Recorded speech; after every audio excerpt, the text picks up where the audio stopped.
Bon, ça doit faire 15 ans que j'ai envie de vous parler de cette femme, mais il y a tellement de choses qui ont été dites et écrites à son sujet que j'avais fini par renoncer. Jusqu'à ce qu'une exposition au musée Jacques-Marandré m'en redonne l'envie.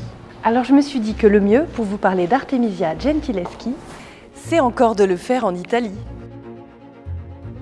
À l'occasion de la rétrospective Artemisia Gentileschi, héroïne de l'art au musée Jacques-Marandré, et avec l'aide de l'ENIT, l'Office de tourisme italien en France et de la Villa Medici à Rome, je suis très fière de vous présenter le portrait de cette peintre exceptionnelle de Paris à Naples, en passant par Rome.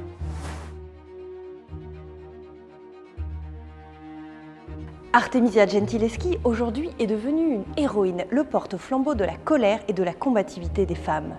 Quiconque a déjà senti, face à l'un de ces Judith et Holoferne, un mélange de jouissance et de rage face à cette déflagration de violence d'une force inouïe, sait comme sa peinture percute et nous parle.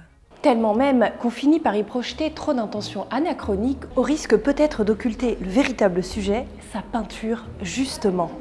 Oui, la vie d'Artemisia était aussi tumultueuse que son art. Elle l'a influencé vice-versa, mais lire son œuvre à travers ce prisme uniquement est réducteur.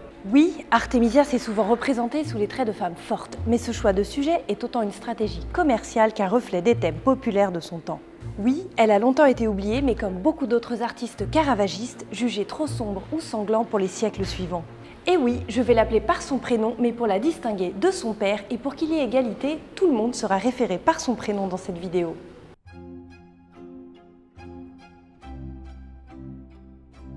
Artemisia ne s'est pas emparée du désir de création. Elle a grandi avec, dans le fatras des châssis, des jarres d'huile et des pigments écrasés de l'atelier, entourés dès le berceau ou presque par l'odeur entêtante de térébenthine.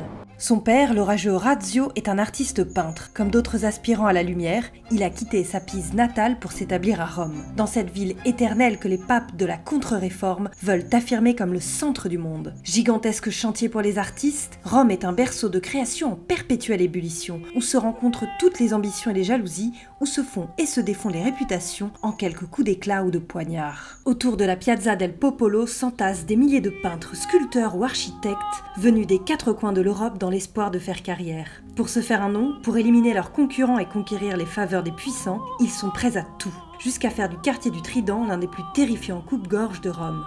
Car c'est aussi un monde éminemment masculin, violent et dangereux, fait de tavernes et de rixes, d'insultes et de provocations, la virilité en bandoulière et l'épée battant les flancs. Et c'est le monde dans lequel grandit Artemisia Gentileschi. Des joutes d'orgueil qui font trembler les pavés de la Via del Babuino, Artemisia n'en perçoit que les lointains échos. Cloîtrée dans sa maison, elle est gardée sous cloche par un père qui vit dans la terreur de perdre son meilleur atout. Car sa fille lui est indispensable. Pas seulement parce qu'Artemisia, seule femme du foyer depuis que sa mère est morte, assure une partie du travail domestique, mais parce que de tous ses fils, elle est de loin la plus douée au pinceau, la seule qui soit en mesure de l'assister à la hauteur de ses espérances. De crainte qu'elle ne rencontre quelques brigands dans les rues de Rome, ou pire, un mari qui l'emporterait loin d'ici, Orazio garde son joyau comme un oiseau en cage. Son quartier, Artemisia ne le verra qu'à l'aube ou en allant à la paroisse, toujours chaperonnée par Tuzia, une voisine devenue amie de la famille et mère de substitution pour la jeune fille. L'Académie de peinture ne voulant à l'époque pas entendre parler des femmes, la seule façon d'accéder à une formation, pour elle, était de venir d'un milieu fortuné et érudit ou d'une famille d'artistes, comme c'est le cas pour Artemisia et comme ce sera aussi le cas pour sa prédécesseur Lavinia Fontana. Privée d'autonomie puisqu'elle n'est pas plus libre de flâner et de s'imprégner de beauté que d'acheter du matériel en son nom, sans possibilité d'étudier l'anatomie, l'enseignement d'Artemisia n'est pas égal à celui d'un homme, mais sa vocation n'en est pas moins sérieuse. Elle n'a pas appris à lire, ni à maîtriser aucune des qualités d'agrément enseignées aux jeunes filles. Comme un cheval de course, elle a été entraînée dans un seul et unique but, devenir la meilleure peintre de Rome, enfin la meilleure après son père, puisque c'est sur sa gloire à lui que son talent à elle rejaillit. Dans l'atelier, quand elle ne prépare pas les couleurs ou les toiles d'Orazio, apposant les fonds, peaufinant les finitions, l'apprenti pose pour ses compositions. Une aubaine pour ce dernier car les modèles féminins, qui ne peuvent qu'être des marchandes d'amour puisqu'il est inconcevable de faire poser des femmes nues, sont alors extrêmement coûteux. Et beaucoup d'artistes se contentent alors de féminiser des modèles masculins, faute de mieux. Mais limitée par les impératifs de bienséance, la jeune artiste, elle, ne pouvait y avoir accès. Cette contrainte de ne pouvoir utiliser d'autres modèles qu'elle-même, Artemisia va la tourner à son propre avantage lorsqu'à 17 ans, elle signe d'une main de maître son premier tableau. Suzanne et les vieillards, se servant de la proximité de son corps nu pour exprimer toute sa maîtrise du modelé humain, déjà saisissant de virtuosité. Là où les artistes masculins font d'ordinaire de la baigneuse une allumeuse pas si chaste, Artemisia dépeint une scène d'harcèlement sexuel dans toute sa crudité, avec cette composition pyramidale dominée par la masse écrasante des deux libidineux, comme morphés ensemble, accentuant ainsi l'impression d'oppression qui se dégage du tableau. Le choix du sujet n'a rien de féminin, comme on pourrait le croire en faisant une lecture un peu simpliste du tableau. C'est un thème populaire dans cette contre-réforme qui cherche à faire oublier ses excès passés en mettant en avant des figures pures. Mais on imagine qu'Artemisia a pu se servir de son expérience féminine, d'unique garzona d'atelier dans un quartier à la présence masculine démesurée pour interpréter cette Suzanne prise au piège. Alors qu'Artemisia achève sa Suzanne, l'ami et complice de son père, le terrible Caravaggio, se meurt non loin à Porto Ercole, le bras tendu vers Rome, laissant une influence considérable sur ses contemporains, Orazio le Premier. Et c'est à travers l'interprétation qu'en donne son père, plus que directement à travers celui qui a bouleversé le regard de ce dernier, qu'Artemisia, dont l'éducation artistique est extrêmement limitée, du fait de son genre et de sa mobilité restreinte, va s'imprégner de la manière du Caravage et la faire sienne. Elle adopte son clair-obscur dramatique, sa tension psychologique extrême et ce naturalisme bouleversant qu'elle va sublimer par des couleurs bien plus célestes et éclatantes, et cette façon de nacrer si subtilement les chairs. L'influence de son père à cette époque reste encore extrêmement prégnante, au point que l'on pourrait avoir du mal à dissocier certaines de leurs productions. Mais Artemisia possède une qualité picturale qui n'appartient qu'à elle, l'extrême finesse de son interprétation psychologique et son rendu réaliste du corps humain qui donne vie à ses toiles. Incroyablement fier du talent précoce que démontre sa fille, Orazio est à tel point aveuglé par son orgueil de père et d'artiste qu'il ne réalise pas qu'il la met en danger en la plaçant en apprentissage auprès d'un peintre renommé pour sa maîtrise des fresques illusionnistes, le fallacieux Agostino Tassi. Incroyable ironie que ce père, qui voulait à tout prix cacher sa fille aux convoitises masculines pour ne pas qu'elle se marie et doive donc arrêter de peindre, puisqu'elle serait propriété d'un autre, les femmes à cette époque ne s'appartenant pas, la remettent aussi facilement entre les mains de son futur agresseur. Le 6 mai 1611, avec la complicité de Tuzia qu'il a sans doute acheté, ce dernier s'introduit dans sa chambre et abuse d'elle. Le couteau, les draps tachés de sang, c'est une scène d'une violence crue qui nous est connue par le témoignage que nous en a laissé la victime, toujours aussi choquant plus de 4 siècles après. Ce drame et le procès qui en a suivi a pris une place énorme dans la postérité d'Artemisia au point d'en occulter son œuvre. Pendant près d'un an ensuite, elle continue d'avoir des rapports avec Agostino, espérant sans doute que celui-ci assume ses responsabilités et finisse par l'épouser, ce qui la sauverait du déshonneur. Or, elle apprend qu'il est en fait déjà marié. D'ailleurs, à une femme qu'il se vante d'avoir fait auxir, ce qui est faux. Et abuse donc d'elle dans tous les sens du terme.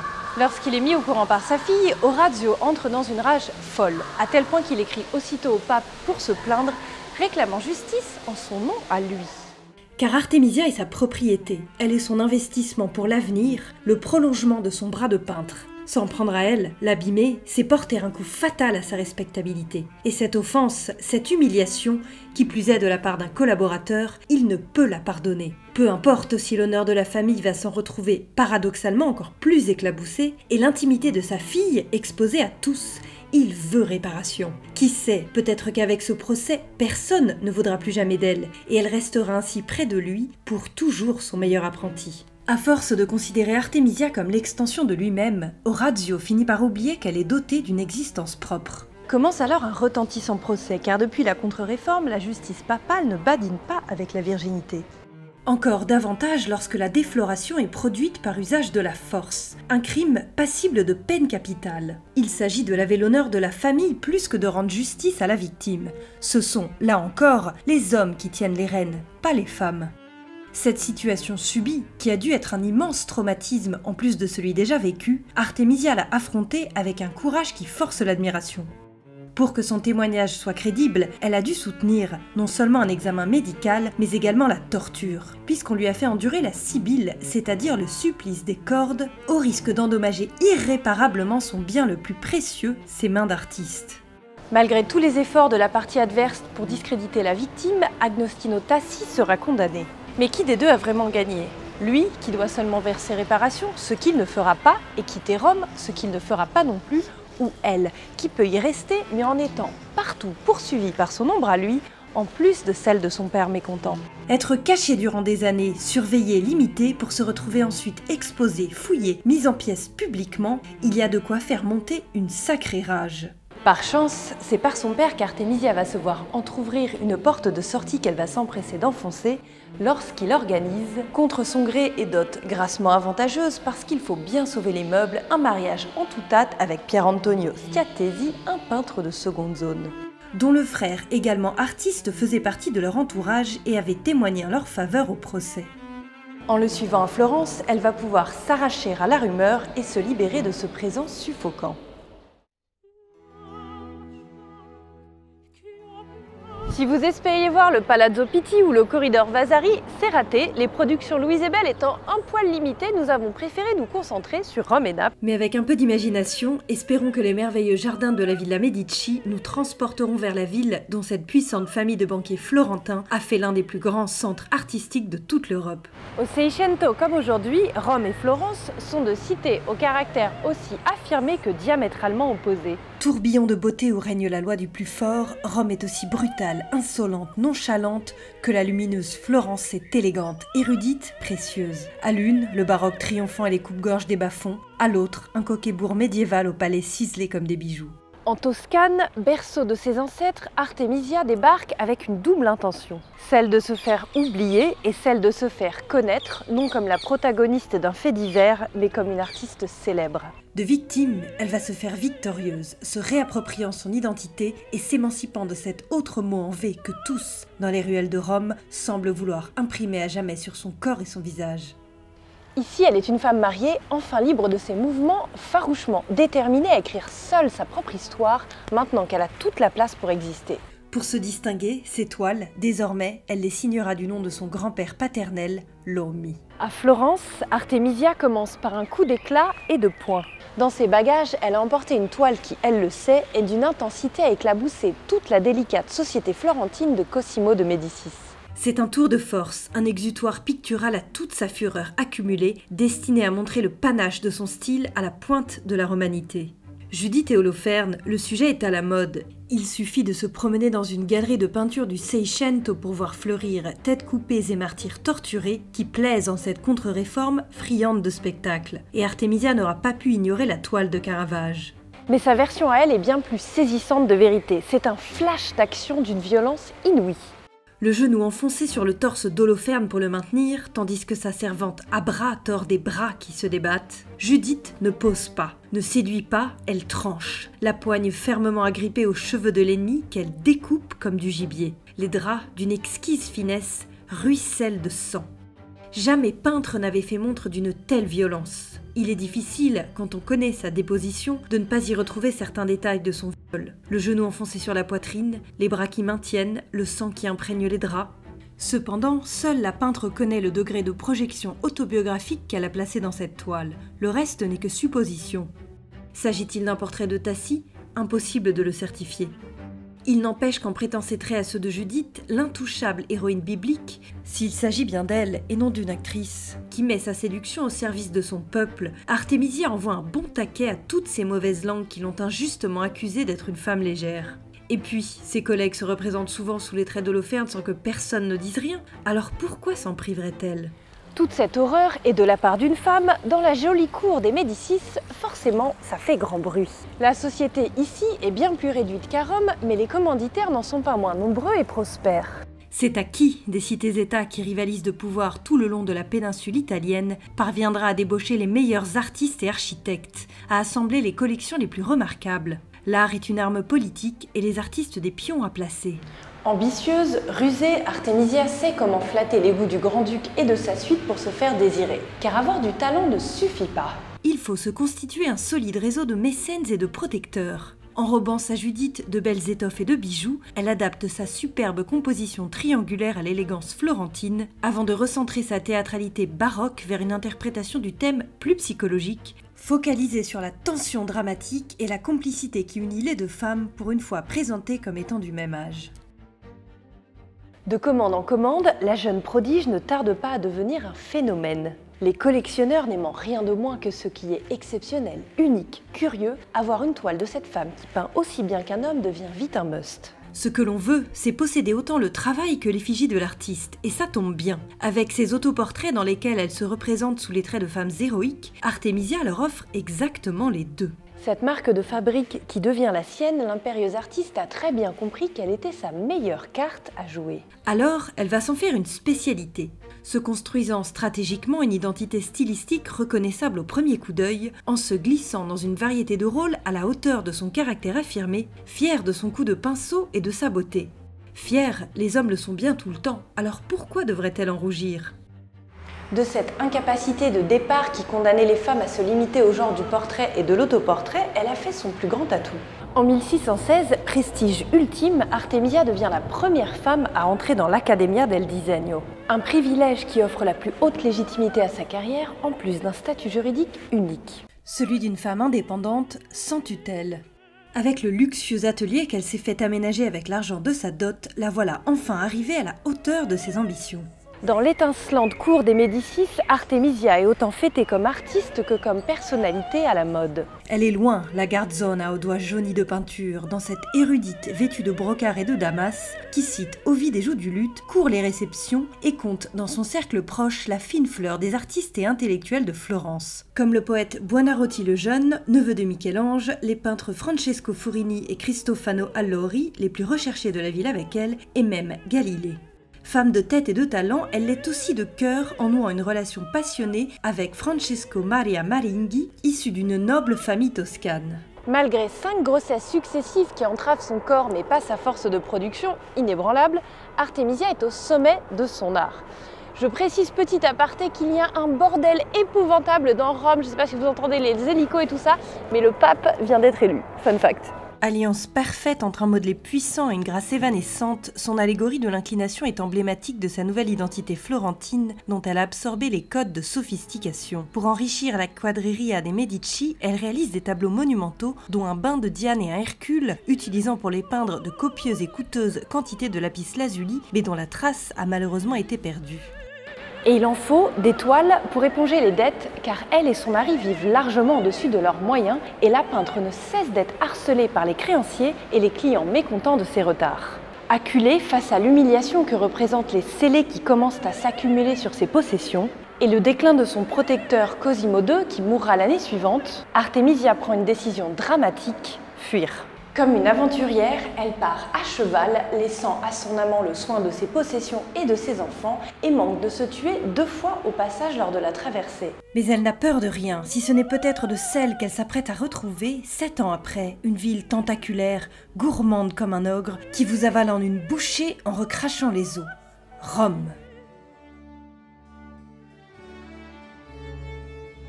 Que ressent Artemisia Gentileschi en foulant pour la première fois depuis si longtemps le pavé romain?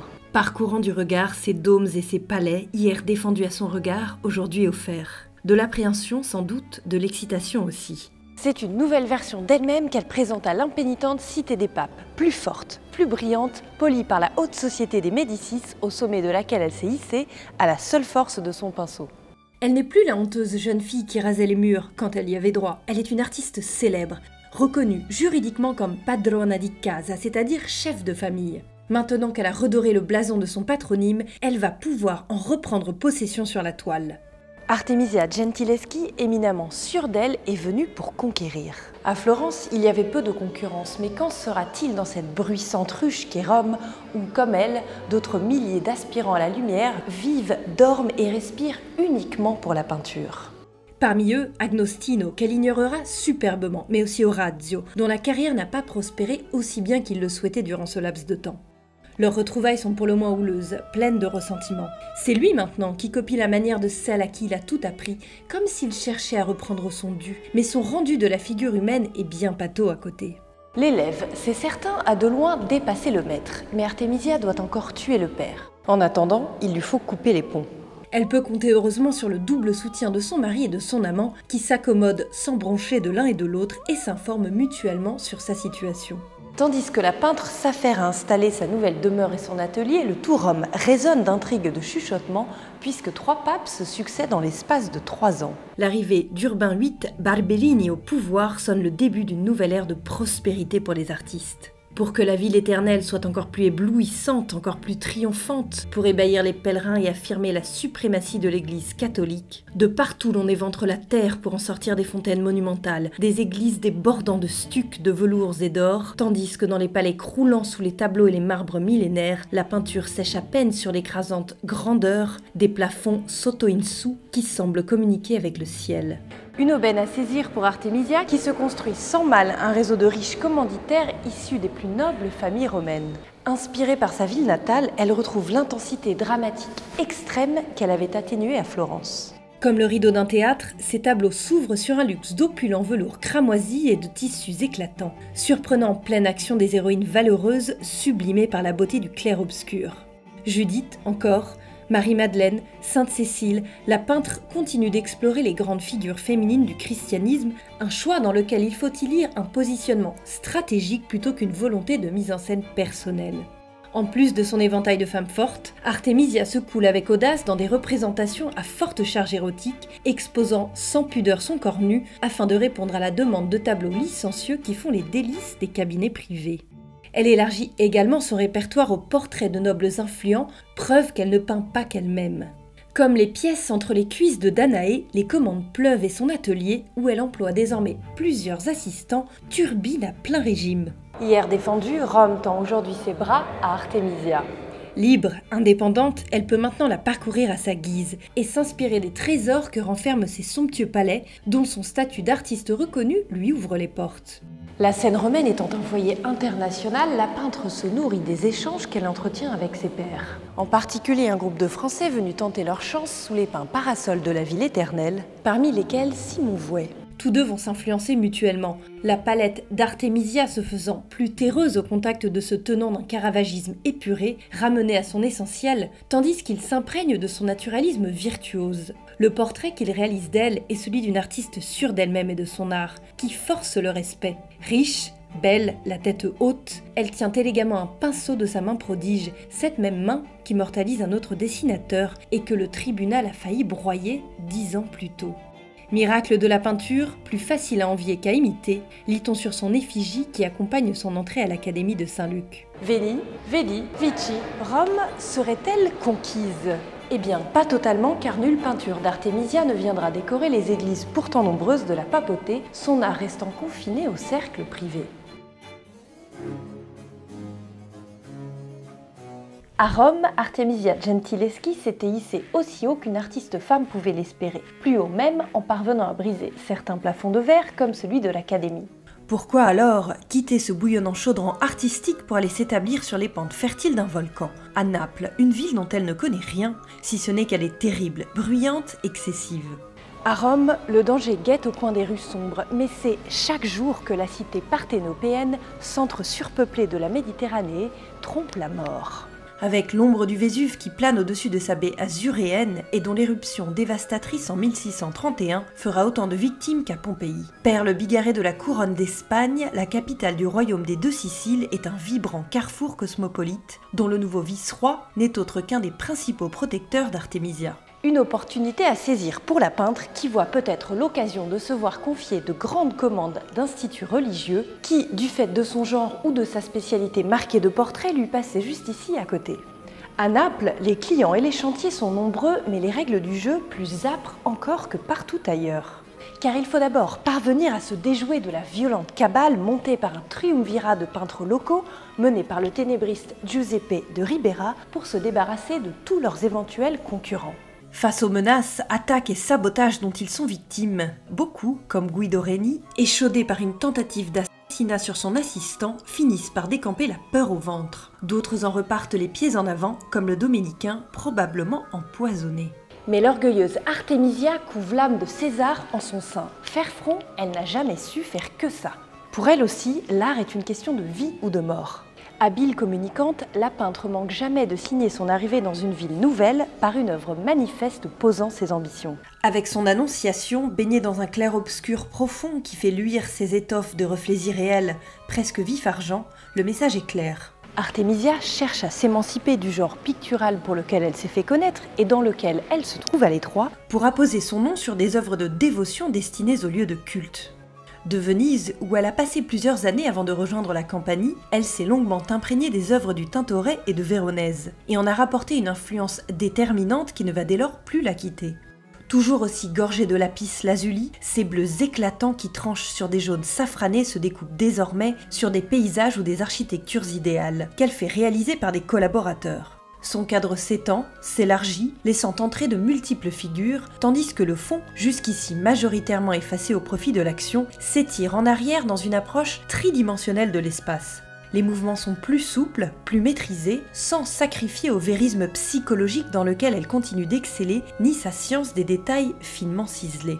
Une certaine maturité dans l'air, autant pour la femme que pour l'artiste. Son caravagisme s'est atténué au profit d'un classicisme plus idéalisé, ce qui n'empêche pas certains pas de côté, comme dans La naissance de Saint Jean-Baptiste, qu'elle réalise pour le palais de Philippe IV à Madrid, adoptant sa palette au goût espagnol en lorgnant du côté d'un naturalisme à la Velázquez, rusé caméléon comme toujours.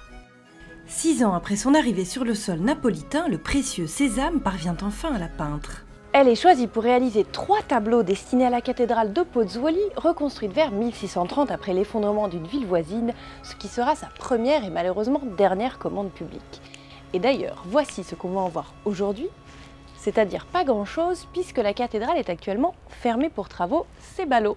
Certes, ce n'est pas le Duomo de Naples, mais son œuvre va enfin pouvoir être admirée de loin par des centaines de fidèles, elle qui était jusqu'ici réservée à la jouissance privée d'un entre-soi de privilégiés. L'honneur est grand, la pression aussi, et la peintre y fait montre de toute sa maîtrise de la figure humaine, preuve là encore qu'elle ne représente pas que des femmes, et de son goût pour le colorisme tourmenté de l'école de Venise, avec ses tissus lamés aux teintes recherchées et ses ciels menaçants, chargés d'électricité. Au risque d'effacer aussi un peu son identité, mais l'enjeu n'est pas le même, il s'agit ici de briguer la temporelle. Entrée rapidement au service de la cour d'Espagne grâce à l'appui du vice-roi, Artemisia s'épanouit dans l'agitation de Naples, à la tête d'un atelier florissant où s'enchaînent les commandes. À tel point qu'elle se paye le luxe de faire attendre le roi d'Angleterre Charles Ier, qui supplie cet artiste à la renommée internationale de lui faire la faveur d'un séjour sur ses terres. Fervent collectionneur, le souverain a déjà entre ses mains un tableau dans lequel la peintre, épousant une iconographie de Cesare Ripa, se met en scène en allégorie vivante de la peinture. Besogneuse, décoiffée, elle s'y montre intensément accaparée par son travail. Hautement consciente de son statut unique d'artiste femme respectée autant que de ses capacités, Artemisia ne rougit pas plus de cette auto-célébration que les artistes masculins qui, avant et après elle, se sont eux aussi représentés en quête d'immortalité. Puisque sa peinture franchit les frontières, pourquoi pas elle? Fraîchement dotée d'un passeport, c'est en terre inconnue qu'Artemisia met le pied à Londres, où l'attend déjà une tête connue, son père. Entré il y a plus de 10 ans au service du monarque maniaque d'art, il jouit dans la capitale britannique d'un joli succès. Et s'est vu confier par la reine, dont il est l'un des peintres préférés, un projet de grande ampleur, un plafond monumental pour sa demeure. Se sait-il déjà condamné, ou veut-il retrouver la complicité des premières années? Car il semblerait, même s'il n'en existe hélas aucune preuve certaine, qu'il sollicite l'aide de sa fille pour l'aider à compléter ce qui sera son chant du cygne.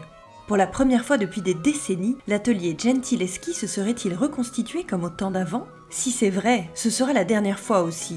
Car 1 an plus tard, lorsque le navire qui ramène Artemisia sur la terre de ses ancêtres fend l'épais brouillard des côtes anglaises, Orazio repose depuis 6 mois déjà 6 pieds sous terre. Père et fille se sont retrouvés, peut-être pardonnés, la boucle est bouclée. À 50 ans passés, la signora Gentileschi est une femme à haute responsabilité.